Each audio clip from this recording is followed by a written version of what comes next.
Hello everyone, Miss Carrie here with a lovely floral page that I created using items from the new HipKit Club collection.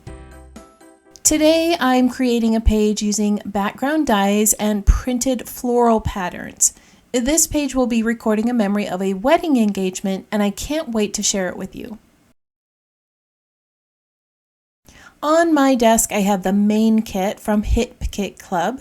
This exclusive kit is available for a limited time to HipKit Club members, and they are always filled with so many lovely items. This month I am loving the florals, pastels, mixed media-like patterns, and vintage pieces.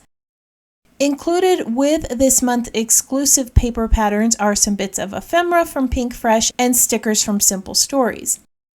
As I create this page, I'll bring in a few other items from the March HipKit, and I'll add those to the list of supplies in the description below. I'm going to be using this dotted floral pattern for my background. I want the larger prints at the base of the page. I know that the text is going to end up being upside down, but it is so small that not many will notice. I want to layer a couple of pattern papers over the top. I am going to tear these to create some layers to place behind my photo. I like using a water brush to draw a line where I'm going to tear the paper. This gives me a little more control over the tearing and helps with the rolling of paper. I don't want to tear this larger piece too much because I want it to be about the same width as the photo.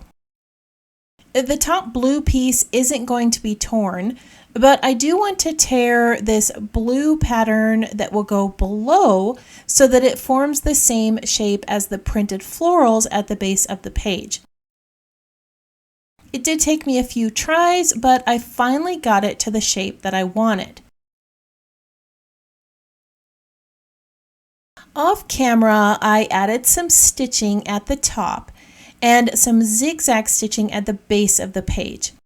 I also added a border from the sticker sheet. This was not a full 12 inches, so I had to cut it in two, and then I'll fill this space with some florals when I add them to my page. At the top of the page, I did roll that pattern paper so that the yellow showed, and it created a nice contrast with the blue and brought a color to my page that's going to match my florals. I have grabbed the linen texture background and I'm going to layer this behind my photo. I cut 5 of these from black cardstock and I'm going to adhere these randomly to the back of my photo to create a frame. This is a very detailed die. I was able to cut it out with my Sizzix machine using a metal shim and 2 plates. If you have difficulty cutting detailed dies out of thicker cardstock, it's always good to use something like a shim of cardstock or a metal shim like I used with mine. Now that all of these have been placed behind the photo, I'm going to place this onto some foam tape and then I'll layer my florals around it. I'm bringing in some of the florals from the Pink Fresh ephemera pack, and I'm going to add a few that I cut from pattern paper. These sketched florals match the other florals on my background paper, and they're a nice mix with the colorful flowers on the page. If you wanted to, you could add some paint or ink to shade these and have them match the colors of the other florals you're adding. I am placing most of the florals on the left side of the page, and these are going to lead down towards those printed florals. I did cut that larger flower into 2 pieces because I want to use a portion of it on the right side. I knew that it would be laid under the photo and I hated to lose those printed florals. As I have been adding the florals, you might be wondering if all of these florals came with the kit. These are in fact flowers that I cut from a wreath die cut in the ephemera pack. I also cut a chunk of floral from a little envelope so that I could layer it under the larger flowers. As I adhere these in place, I would love it if you tap that subscribe button and let me know that you are new here. If you're a subscriber, go ahead and let me know that you're enjoying this video by tapping that thumbs up or leaving a comment below. So off camera, I finished adhering the remaining flowers and I created this little button for my page.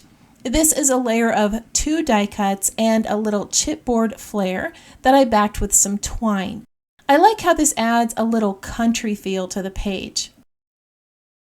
Now, since I added twine to the button, I wanted to bring a little bit of it over to the left side of the page.